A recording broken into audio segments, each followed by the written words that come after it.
अस्सलाम वालेकुम, this is Umaina Basit from Ocean of Knowledge. तो आज हम कर रहे हैं मैथ 10 का यूनिट नंबर 4।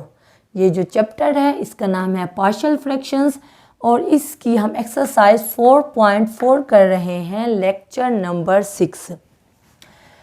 तो इसका क्वेश्चन नंबर 2 देखते हैं। Resolve into partial fraction. हमने पार्शियल फ्रैक्शन में रिजॉल्व करना है। ये पूरा चैप्टर रिजॉल्व का है कि पार्शियल फ्रैक्शन में हमने रिजॉल्व करना होता है। एक हमें फ्रैक्शन दिया हुआ होता है और हमने अलग अलग फ्रैक्शन में रिजॉल्व करना होता है, कन्वर्ट करना होता है। अब ये क्वेश्चन दिया हुआ है तो क्या करेंगे।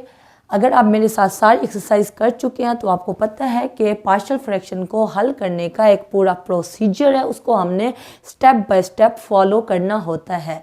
तो सबसे जो पहला स्टेप होता है वो ये होता है, हमने लेट करना होता है। जो हमें क्वेश्चन दिया हुआ हो x4 + 3x² + x + 1 over x + 1 और x² + 1 का होल का स्क्वायर।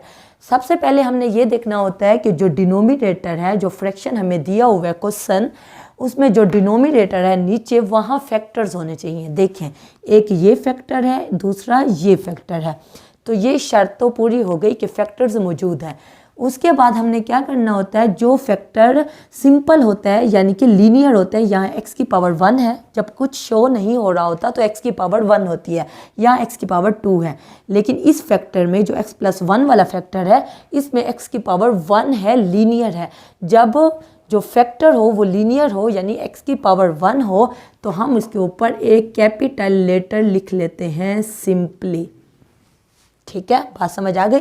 लेकिन अगर जो दूसरा फैक्टर है वो क्वाड्रेटिक है, क्योंकि यहाँ x की पावर 2 है। आप इस 2 को ना देखो, आप इस 2 को देखो, x² + 1 है और यहाँ x की पावर 2 है। तो इसके ऊपर जो शक्ल बनेगी वो बनेगी bx + c, यानी कि b और जो वेरिएबल है वो वेरिएबल x यूज़ हो रहा है तो यहाँ b के साथ x आ गया है। अगर वेरिएबल y यूज़ हो रहा होता तो हम यहाँ y लिख देते। bx + c यानी कि 2 कैपिटल लेटर हैं, लेकिन पहला जो कैपिटल लेटर है उसके साथ वेरिएबल आ जाएगा और x² + 1 जो क्वाड्रेटिक हमारे पास फैक्टर है वो हमने लिख लिया।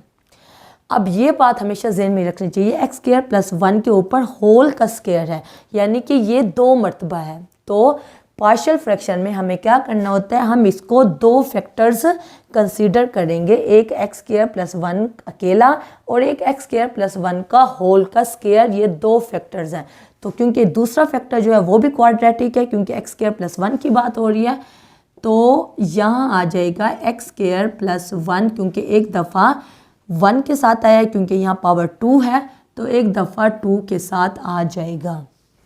अगर यहाँ पावर 3 होती तो हम एक दफ़ा 1 के साथ लिखते, एक दफ़ा 2 के साथ लिखते, फिर आगे हम 3 पावर के साथ लिखते। ठीक है, अब ये bx + c है, क्योंकि ये क्वाड्रेटिक था, ये भी क्वाड्रेटिक है, तो c के बाद क्या आता है, dx + e। जैसे हमने ये किया वैसे ही पहले जो कैपिटल लेटर है उसके साथ वेरिएबल आ जाएगा और अगला कैपिटल लेटर कांस्टेंट आ जाएगा, अकेला आ जाएगा। ये एक प्रोसीजर है जिसे आपने फॉलो करना होता है। लेट करके हमने इसको क्या कह दिया, 1 का नाम दे दिया। हमेशा 1 का नाम देना है, कोई भी नाम दे सकते हैं, यानी कोई नाम देना है। जब ये हो गया तो दूसरा जो स्टेप है वो आपको पता होना चाहिए, हमने मल्टीप्लाई करना होता है जो फैक्टर्स हमें दिए हुए होते हैं। टोटल x + 1 और दूसरा फैक्टर जो है x² + 1 का होल का स्क्वायर। तो ये दोनों फैक्टर्स को हमने मल्टीप्लाई कर देना है ऑन बोथ साइड। i के, ये जिसको हमने 1 का नाम दिया है, उन दोनों साइड पे हमने इन फैक्टर्स को मल्टीप्लाई करना है। तो इस तरफ मल्टीप्लाई कर देंगे, x + 1 यहाँ आ जाएगा x² + 1 का होल का square, x4 + 3x² + x + 1 x + 1 x² + 1 का होल का स्क्वायर। इसी तरह इस फैक्टर के साथ, इस फ्रैक्शन के साथ अलग से मल्टीप्लाई करेंगे, x + 1 और x² + 1 का होल का स्क्वायर। यहाँ a ओवर x + 1 आ जाएगा। फिर इस फ्रैक्शन के साथ अलग से मल्टीप्लाई करेंगे, x + 1 और x² + 1 का होल का स्क्वायर। यहाँ है bx + c और नीचे है x² + 1। तो इस फ्रैक्शन के साथ अलग से हम मल्टीप्लाई कर देंगे, वो आ जाएगा x प्लस 1 और x स्क्वायर प्लस 1 का होल का स्क्वायर, और यहाँ आ जाएगा dx प्लस ई ओवर x स्क्वायर प्लस 1 का होल का स्क्वायर। ये दूसरा स्टेप होता है, हमने मल्टीप्लाई करना होता है। तो ऊपर नीचे कटिंग हो जाएगी, यहाँ भी x प्लस 1 है, नीचे भी x प्लस 1 है, ऊपर नीचे सेम फैक्टर है, तो ये पूरा फैक्टर से कट जाएगा, ये पूरा फैक्टर भी फैक्टर से कट जाएगा। अब यहाँ a के नीचे x प्लस 1 है, तो x प्लस 1 पूरा x प्लस 1 से कट गया, बाकी ये मौजूद रहेगा। x स्क्वायर प्लस 1 यानी x स्क्वायर पर प्लस 1 की यहाँ पावर 1 है और ऊपर पावर 2 है, तो ये x स्क्वायर प्लस 1 एक पावर के साथ कट जाएगा, बाकी एक पावर मौजूद रहेगी। उसके बाद यहाँ x स्क्वायर प्लस 1 का होल का स्क्वायर है, x स्क्वायर प्लस 1 का होल का स्क्वायर से कट जाएगा पूरा। अब ये कटिंग हो गई, तो हमारे पास जो शक्ल बनी है वो बनी है x4 plus 3x square plus x plus 1 is equal to, ये कटिंग के बाद a x स्क्वायर प्लस 1 का होल का स्क्वायर, वहाँ कटिंग हुई है क्योंकि ये पूरा कटा है एक पावर के साथ, तो एक पावर मौजूद है, तो ये बन जाएगा bx प्लस c को पहले लिख लेते हैं, फिर लिखेंगे x प्लस 1 और एक पावर कट गई है, बाकी एक मौजूद है, तो इसको हम लिख देंगे x स्क्वायर प्लस 1। ठीक है, उसके बाद यहाँ कटिंग हुई है, तो हमारे पास शक्ल बनी dx प्लस e और यहाँ ये कट गया, बाकी बन गया x प्लस 1 और इसको हमने हमेशा 2 का नाम दे देना है। ठीक है, बात समझ आ गई। उसके बाद हमें क्या करना है, उसके बाद हमने जो फैक्टर दिए हुए हैं x प्लस 1, इसको हमने 0 के इक्वल करके x की वैल्यू निकाल लेनी है। यानी कि आप लिख दो, सॉरी ये कट गया, हाँ, पुट, हमने क्या पुट करना है, put x plus 1 is equal to 0। मैं छोटा छोटा इसलिए लिख रही हूँ क्योंकि जगह ख़त्म हो गई है, तो 1 उधर जाएगा तो x की वैल्यू क्या आ जाएगी, -1। हमने किस में पुट करना है, इसी इक्वेशन 2 में पुट करना है, जिसको हमने अभी 2 का नाम दिया है। ठीक है ना, जहाँ जहाँ हमें x नज़र आएगा हम वहाँ -1 पुट कर देंगे। आप पुट करके देखोगे, क्योंकि जगह नहीं बच रही तो मैं आपको ये स्टेप करके नहीं दिखा रही। यहाँ पुट करोगे, यहाँ पुट करोगे, यहाँ पुट करोगे, तो यहाँ बनेगा -1 की पावर 4। -1 की पावर 4 का मतलब है कि 1 4 मरतबा मल्टीप्लाई होगा और माइनस भी 4 मरतबा मल्टीप्लाई होगा। Minus minus equal to plus, plus minus equal to minus, minus minus equal to plus, यानी कि -4 मरतबा मल्टीप्लाई होगा। Minus minus plus, plus minus minus, minus minus फिर से प्लस, तो ये प्लस हो जाएगा यानी कि 1 हो जाएगा। ये अकेला 1 आएगा और यहाँ हम लिख लेते हैं 1 प्लस, यहाँ 3x की पावर 2 है, -1 की पावर 2 है, तो वो +1 हो जाएगा। +1 + 3 मल्टीप्लाई होगा तो 3 बन जाएगा और यहाँ +1 और यहाँ +1 मौजूद है। ठीक है, इसी तरह a मैं स्टेप्स कर रही हूँ, तो x² + 1, x की जगह हम -1 पुट कर देंगे। -1 का स्क्वायर क्या बनेगा, +1, तो 1 + 1 क्या बनेगा, 2, 2 का स्क्वायर। मैंने एक स्टेप छोड़ा है, ठीक है ना, तो आपको पता चल रहा है। x की जगह पे मैंने -1 पुट किया, उसका स्क्वायर लिया, +1 + 1 + 1 + 2 हो गया। इसी तरह प्लस और b x की जगह पे -1 पुट करेंगे, प्लस c और -1 + 1, तो ये पूरी वैल्यू 0 बन जाएगी, तो इसलिए मैं नहीं लिखती, सिर्फ मैंने 0 लिख दिया। ये 0 जब इससे मल्टीप्लाई होगा तो भी 0 हो जाएगा, इसलिए मैंने आगे x² + 1 नहीं लिखा, क्योंकि वो 0 ही बनेगा। इसी तरह ये वैल्यू भी 0 ही बनेगी, क्योंकि यहाँ पे x की जगह पे आप -1 पुट करोगे तो -1 + 1 = 0 आ जाएगा, और 0 को जब dx + e से मल्टीप्लाई करोगे तो वो 0 ही आएगा, तो मैं 0 नहीं लिख रही। तो यहाँ क्या करेंगे, 1 + 3 हमारे पास 4 और 4 प्लस यहाँ हमारे पास -1 बना है ना, यहाँ हमारे पास -1 बना है, -1 और +1 आपस में क्या हो गया, कट गया, -1 और +1, और यहाँ हमारे पास जो शक्ल बनी 3 + 1 ये बन जाएगा 4 = क्योंकि ये तो 0 हो गया, 2 का स्क्वायर क्या बन जाएगा, 4 a जो है 4 से मल्टीप्लाई हो रहा है, 4 इधर जाके डिवाइड हो जाएगा, 4 / 4 = a, 4 से कट जाएगा, हमारे पास a की वैल्यू आ जाएगी = 1। ये हमारे पास a की वैल्यू निकली है जब हमने x की वैल्यू -1 पुट की है इक्वेशन 2 में। ठीक है, मैंने जल्दी जल्दी बस पुट करके जल्दी जल्दी आंसर निकाला है, लेकिन आपने प्रॉपर पुट करने हैं और स्टेप बाय स्टेप चलना है, ठीक है ना। तो आपकी भी ए की वैल्यू 1 ही निकलेगी। जब ए की वैल्यू 1 निकल आएगी, लेकिन अभी हमने बी, सी, डी और ई की वैल्यू निकालनी है, तो उसके लिए ठहरे मैं यहाँ कर देती हूँ ताकि जगह का पता चल सके कि हमारे पास कौन सी जगह बची हुई है। ये जगह बची हुई है। अब ए की वैल्यू 1 निकल आई। अब हम क्या करेंगे, रीराइट करेंगे, यानी कि इक्वेशन 2 को लिखेंगे। इक्वेशन 2 जो लिखी हुई है इसको हम फिर से लिख रहे हैं, तो ये लिख रहे हैं रीराइटिंग इक्वेशन 2। हम इक्वेशन 2 को फिर से लिख रहे हैं, क्यों, बी, सी, डी और ई की वैल्यू को निकालने के लिए।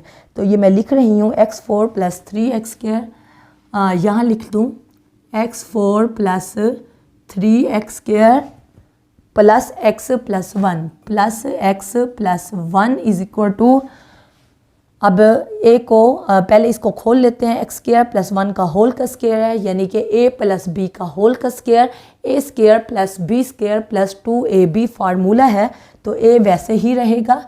पहले इसको फार्मूले के ज़रिए खोल लेते हैं। x का स्क्वायर यानी कि a का स्क्वायर, x का स्क्वायर पहले से मौजूद है, फिर और स्क्वायर लेंगे तो x की पावर 4 बन जाएगी। फिर b का स्क्वायर यानी कि b हमारे पास 1 है, 1 का स्क्वायर लेंगे तो 1 ही रहेगा, प्लस 2ab, 2x² को 1 से मल्टीप्लाई करेंगे तो ये बन जाएगा 2x²। इसको हमने formula a + b whole square वाला फार्मूला लगा के खोल लिया, ठीक है। उसके बाद ये हमारे पास वैल्यू है, इसको पहले हम इन दो फैक्टर्स को मल्टीप्लाई करते हैं, फिर इस फैक्टर के साथ मल्टीप्लाई करेंगे। प्लस ये हमारे पास x को x से मल्टीप्लाई करेंगे तो हमारे पास bx² बन जाएगा। bx को जब 1 से करेंगे तो वो bx ही रहेगा। इस तरह c को x से मल्टीप्लाई करेंगे तो cx हो जाएगा, प्लस c को 1 से करेंगे तो प्लस c हो जाएगा। और अभी एक ये फैक्टर x² + 1 वाला मौजूद खड़ा हुआ है। आगे देखें, dx को x से मल्टीप्लाई करेंगे तो प्लस dx² हो जाएगा, और dx को जब 1 से करेंगे तो प्लस dx हो जाएगा। e को x से करेंगे तो हमारे पास प्लस ex आ जाएगा, और e को 1 से करेंगे, नज़र आ रहा है, e को 1 से करेंगे तो हमारे पास e बच जाएगा, ये देखें, ठीक है, समझ आ गए। बाकी सारा कुछ ठीक है, लेकिन अभी हमने उन दो को मल्टीप्लाई अभी करना है। x4 + 3x² + x + 1 =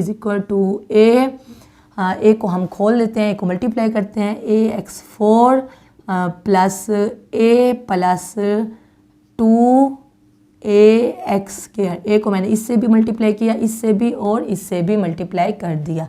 उसके बाद इनको भी आपस में मल्टीप्लाई करेंगे तो प्लस bx² को पहले x² से करेंगे तो क्या आ जाएगा, bx4, bx² को 1 से करेंगे तो प्लस bx² आ जाएगा। इसी तरह bx को जब x² से करेंगे तो हमारे पास bx³ आ जाएगा। bx को जब 1 से करेंगे तो प्लस bx आ जाएगा। cx को x² से करेंगे तो cx³ आ जाएगा। cx को जब 1 से करेंगे तो प्लस cx आ जाएगा। इसी तरह c को x² से करेंगे तो प्लस cx² आ जाएगा। c को 1 से करेंगे तो प्लस c आ जाएगा, ठीक है, बात समझ आ गई।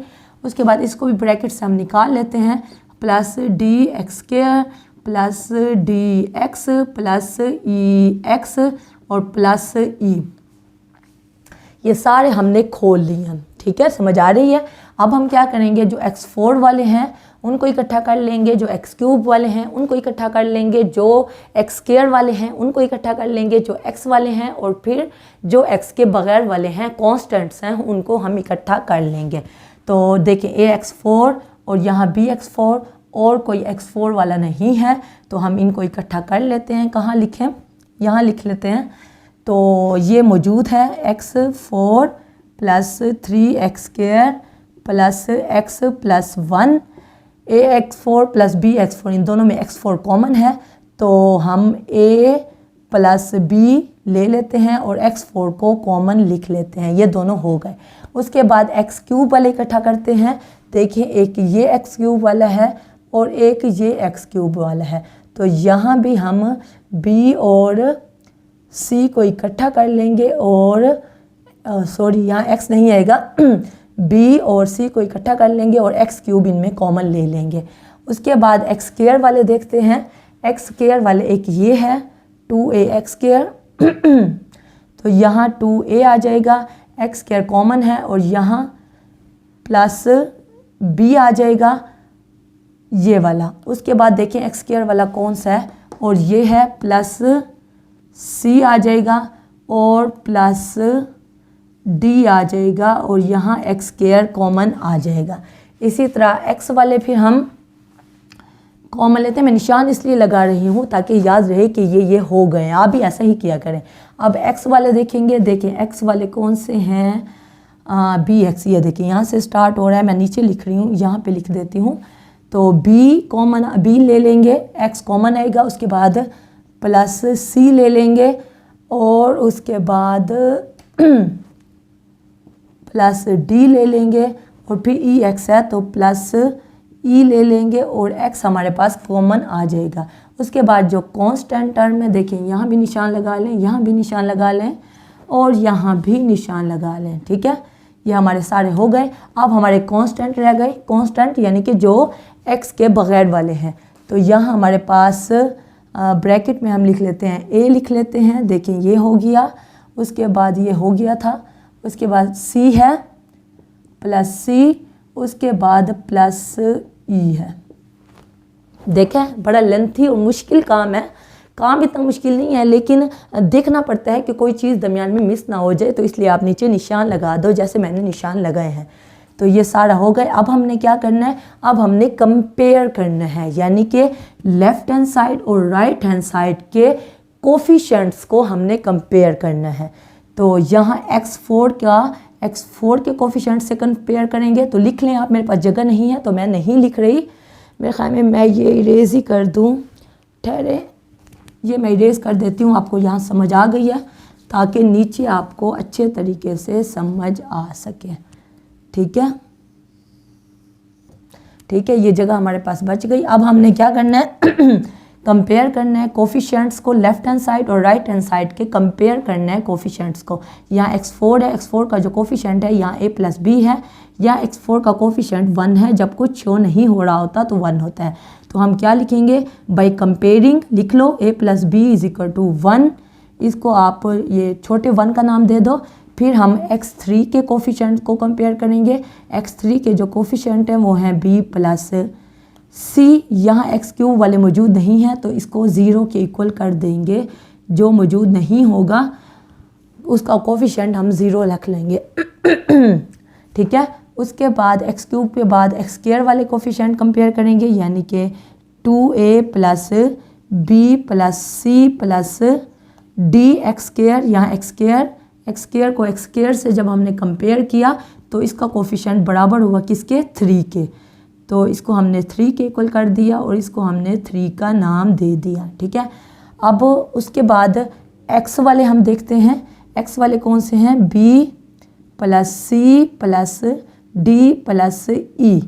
x का जो कोफिशिएंट है उसको बराबर करेंगे, इस कोफिशिएंट यहाँ कोई नहीं शो रहा तो 1 है, तो ये 1 के इक्वल आ जाएगा और इसको हम 4th का नाम दे देंगे।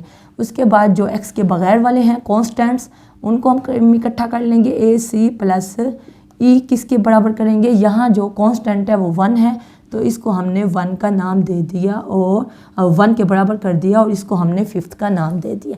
ये सारे काम हमने क्यों किया है, क्योंकि a की वैल्यू हमारे पास निकल चुकी है, बाकी b c d और e की वैल्यू हमने अभी निकालनी है, तो ये सारा काम हमने इसलिए किया है।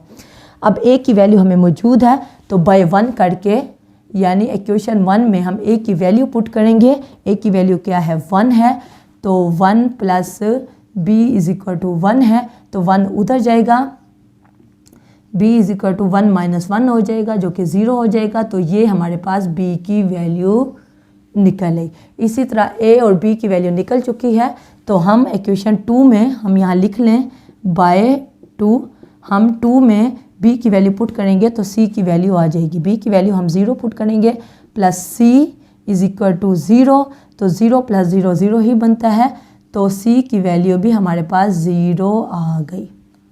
ठीक है, बात समझ आ रही है। अब ए बी और सी की वैल्यू हमारे पास निकल चुकी है, तो हम क्या करते हैं, हम थर्ड में बाय थर्ड कर लो, इसमें हम ए बी और सी की वैल्यू पुट करेंगे।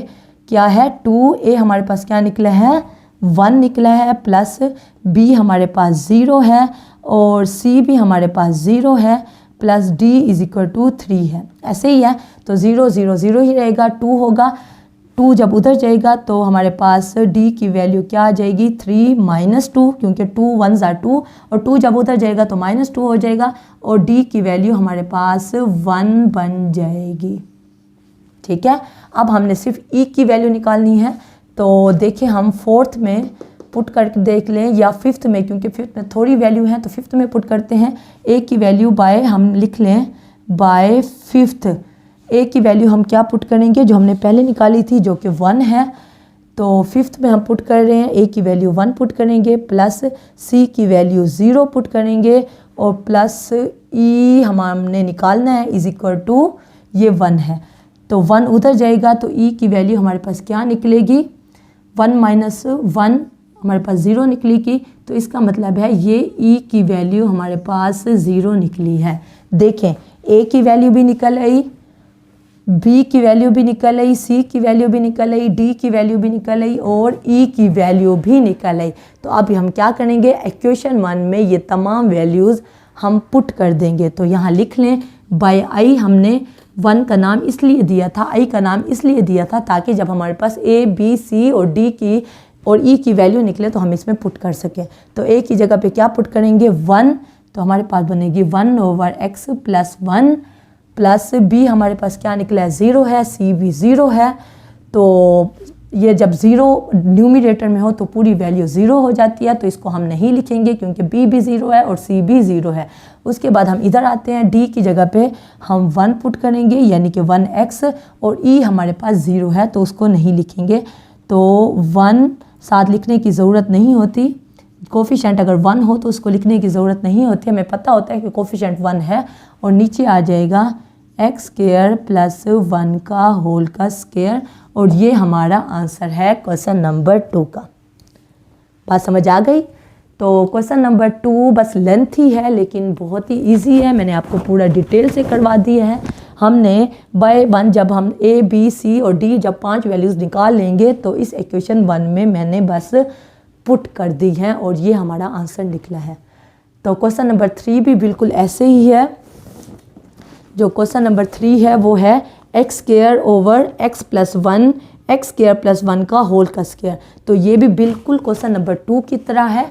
आप क्या करोगे, आप पहले जो फैक्टर है जो लीनियर है उसके ऊपर कैपिटल A लिख दोगे, अगले फैक्टर के ऊपर ऐसे bx प्लस c लिखोगे और उससे अगले फैक्टर में dx प्लस e लिख दोगे, तो आपका क्वेश्चन नंबर 3 बहुत आसानी से हो जाएगा।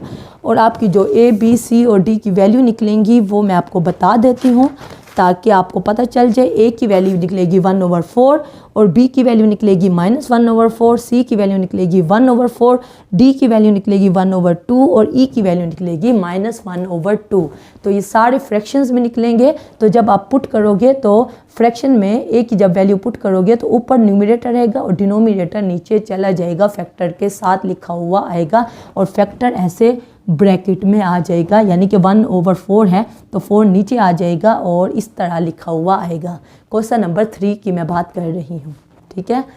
तो क्वेश्चन नंबर 2 और क्वेश्चन नंबर 3 आपके हो गए हैं। अब हम चलते हैं नेक्स्ट क्वेश्चन की। ओके, अब हम कर रहे हैं क्वेश्चन नंबर 6।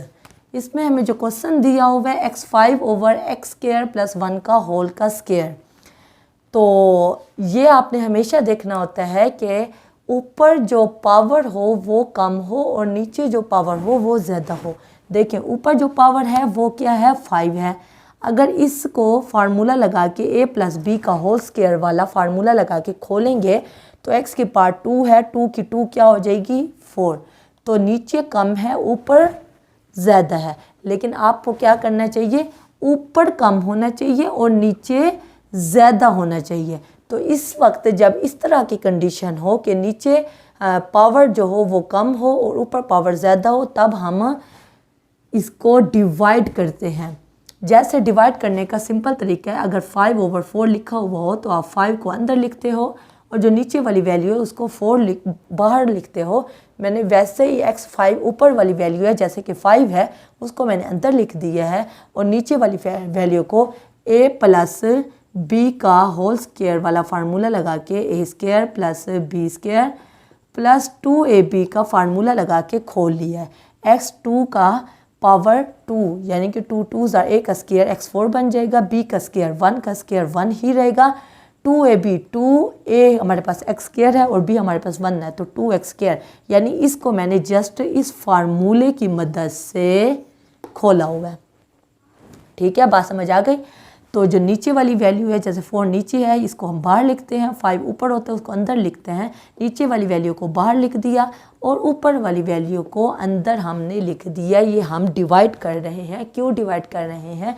क्योंकि जो ऊपर वाली पावर है 5 ये ज़्यादा है और नीचे वाले की जो पावर है 4 वो कम है। हालांकि उल्टा होना चाहिए, ऊपर वाले की पावर थोड़ी होनी चाहिए और नीचे वाले की पावर ज़्यादा होना चाहिए जब भी हमने रिजॉल्व करना हो पार्शियल फ्रैक्शंस में। ये एक रूल है कि जब भी पार्शियल फ्रैक्शन में हमने रिजॉल्व करना हो तो ऊपर पावर कम होनी चाहिए और नीचे पावर ज़्यादा होनी चाहिए।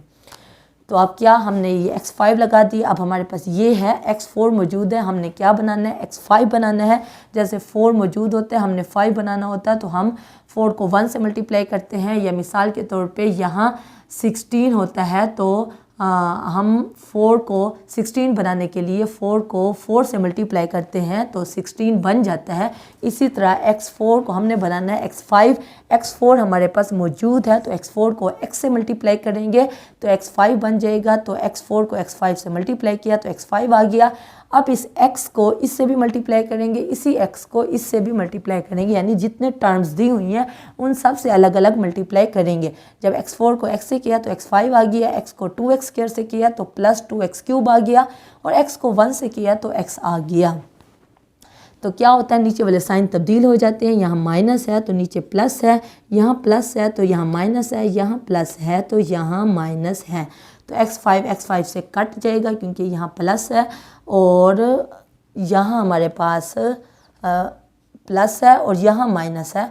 तो ये वाला हम साइन नहीं देखेंगे, नीचे वाला देखेंगे। Plus x5 minus x5 cut गया और यहाँ 2x³ है तो माइनस 2x³ क्योंकि प्लस वाला नहीं देखेंगे, नीचे वाला साइन देखेंगे जो हमने तब्दील किया है और इसी तरह माइनस x आ जाएगा। अब 2x³ माइनस x आ गया। अब ये क्या वैल्यू बन गई? ये x³ जो है वो छोटी वैल्यू बन गई। x5 की जगह पे 2x³ माइनस x आ गया।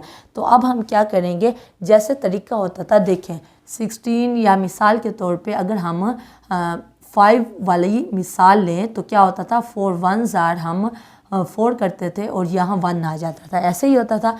फिर क्या होता था, इसको इस जगह पे लिखते थे, इसको इस जगह पे लिखते थे और इसको इस जगह पे लिखते थे। अगर आपको याद हो 1 ऊपर आ जाता था, ये 1 साइड पे आ जाता था और 4 जो है वो नीचे आ जाता था जब हम 5 को 4 पे डिवाइड करते थे। ऐसे ही होता था, ऐसे ही लिखते थे ना। तो ये काम भी वैसे ही है, जो ये नीचे वाला है ये ऊपर आ जाएगा, जो ऊपर वाला है वो साइड पे आ जाएगा, यानी कि ये नीचे आ जाएगा लिखा हुआ और ये ऊपर आ जाएगा और ये जो है x जो है वो इधर साइड पे आ जाएगा। देखें x साइड पे आ गया, ये तो वही क्वेश्चन है जो मैंने लिखा हुआ है। x जो है वो यहाँ साइड पे आ गया। फ़र्क ये है कि यहाँ हमारे पास कोई साइन नहीं आता, यहाँ साइन भी लिखेंगे क्योंकि ये अलजबरा है तो इसमें साइन भी आएगा। x इधर आ गया, ठीक है। उसके बाद जो ये है इसको नीचे लिख देंगे, यानी कि x4 + 2x² + 1, x4 + 2x² + 1 को इस तरह लिख सकते हैं। इसको हमने ब्रैकेट में लिखा x² + 1, यानी कि ये इसकी जगह पे ये लिखा था तो इसी की जगह पे ये भी लिख सकते हैं। तो मैंने इसकी जगह पे x² + 1 का होल का स्क्वायर लिख लिया, फैक्टर की शक्ल में लिख लिया ताकि हम पार्शियल फ्रैक्शन में रिजॉल्व बहुत आसानी से कर सकें। और ये जो है -2x³ - x, तो ये ऊपर आ जाएगा। तो इसमें माइनस अगर हम कॉमन ले लें तो अंदर क्या बचेगा, 2x³ + x बनेगा। तो वही 2x³ + x आ गया और -7 लिखा हुआ आ गया। अगर माइनस कॉमन ना आता तो बीच में प्लस आता, यानी इसमें और इसमें ये फ़र्क है, बाकी सब कुछ सेम टू सेम है। लेकिन यहाँ जब 1 आता है, यहाँ साइड पे आता है, तो यहाँ बीच में कोई साइन नहीं लिखते, लेकिन यहाँ साइन लिखते हैं जब अलजेब्रा को डिवाइड कर रहे होते हैं। ठीक है, अब ये वाली शक्ल आ गई। अब इसको हमने क्या कह दिया, ए का नाम दे दिया। उसके बाद अब हम क्या करेंगे, एक्स को वैसे ही रहने देंगे, इसको हम कंसीडर करेंगे, लेट करेंगे वैसे का वैसे जैसे हमने पीछे क्वेश्चंस किए हैं। तो 2x³ प्लस x, क्योंकि यहाँ x की पावर क्यूब है और यहाँ x की पावर 2 और 2 यहाँ x की पावर 4 है, तो ये शक्ल बन गई है जिसको हम आराम से पार्शियल फ्रैक्शंस में रिजॉल्व कर सकते हैं। ऊपर पावर कम है और नीचे पावर ज़्यादा है। अगर x की पावर 2 का 2 लो तो x की पावर 4 बनती है, तो वो नीचे पावर ज़्यादा है, तो इसलिए हम इसको लेट करके इसको अभी x को वैसे ही रहने दिए। इस फ्रैक्शन को हम ले रहे हैं, इसको सॉल्व कर रहे हैं पार्शियल फ्रैक्शंस में, जैसे हमने पीछे मेथड सीखा है। तो ये आ गया x² + 1 का होल का स्क्वायर है। हमारे पास जो फैक्टर है वो क्वाड्रेटिक है, तो क्वाड्रेटिक के लिए हमें क्या करना पड़ता है, ऊपर ax + b आ जाएगा। इसके ऊपर पावर 2 है, तो एक दफ़ा पावर 1 के साथ लिखेंगे और एक दफ़ा पावर 2 के साथ लिखेंगे। दोनों में क्योंकि क्वाड्रेटिक था इसलिए यहाँ ax + b आया और यहाँ cx + d आया, इसको हमने 1 का नाम दे दिया। अब आगे काम बिल्कुल वैसे ही है जैसे हमने पीछे क्वेश्चंस किए हैं। जो दूसरा स्टेप होता है वो मल्टीप्लाइंग का होता है। हमने x² + 1 को होल स्क्वायर से मल्टीप्लाई कर दिया। मल्टीप्लाई करने के बाद कटिंग के बाद हमारे पास ये शक्ल बनी 2x³ + x = ax + b x² + 1 + cx + d, ऐसे ही बन गया। तो ax को पहले x² से मल्टीप्लाई करेंगे, ax को 1 से करेंगे, फिर b को x² से करेंगे, फिर b को 1 से करेंगे, तो हमारे पास शक्ल आ जाएगी। और x³ वाला हमने अलग कर लिया और फिर x² वाला अलग कर लिया और फिर x वालों में ax + cx था, तो x कॉमन ले लिया, तो a + c को अलग ब्रैकेट में लिख लिया और x बाहर लिख दिया। और जो x के बगैर वाले थे b + d, इसको अलग हमने ब्रैकेट में लिख लिया। उसके बाद क्या करना होता है, कंपेयरिंग करनी होती है लेफ्ट हैंड साइड और राइट हैंड साइड के जो कोफिशेंट्स होते हैं x³ x² x और कांस्टेंट के, उन कोफिशेंट्स को बराबर करना होता है, कंपेयर करना होता है। तो यहाँ x³ है, x³ का जो कोफिशेंट है वो a है, यहाँ x³ है, इसका कोफिशेंट 2 है। तो जब कंपेयर करेंगे तो a की वैल्यू 2 निकल है। ये हम कंपेयर ही इसलिए कर रहे थे ताकि अगर इक्वेशन बने तो उसको सॉल्व करें, और इक्वेशन के बगैर ही सॉल्व हो गया है क्योंकि जब हमने x³ को x³ के कोफिशेंट से कंपेयर किया है तो a 2 के बराबर आ गया है। ठीक है, उसके बाद bx² है, तो bx² यहाँ क्योंकि x² वाली वैल्यू मौजूद नहीं है तो इसका मतलब है कि b जो होगा वो 0 के इक्वल होगा, क्योंकि x² यहाँ मौजूद नहीं है। अगर हम खुद से कंसीडर करेंगे तो 0 x² कंसीडर करेंगे तो x² b का जो कोफिशिएंट बनेगा वो 0 बनेगा, इसलिए b को 0 के इक्वल कर लिया। उसके बाद जो तीसरा हमारे पास बना है a + c x का, देखिए यहाँ x जो है, x का जो कोफिशिएंट है a + c है, यहाँ x का कोफिशिएंट 1 है, तो a + c को हमने 1 का नाम दे दिया। इसको हमने a + c को 1 के इक्वल कर दिया और इसको 1 का नाम दे दिया क्योंकि इसको अब हम सॉल्व करेंगे। इसी तरह b + d यहाँ कांस्टेंट नहीं है तो इसलिए b + d को 0 के इक्वल कर दिया, इसी रूल से जैसे मैंने ये कहा है 0x²। तो 0 खुद से आप लगा लो तो वो कांस्टेंट होगा, बगैर x के होगा, तो b + d को 0 के इक्वल कर देंगे।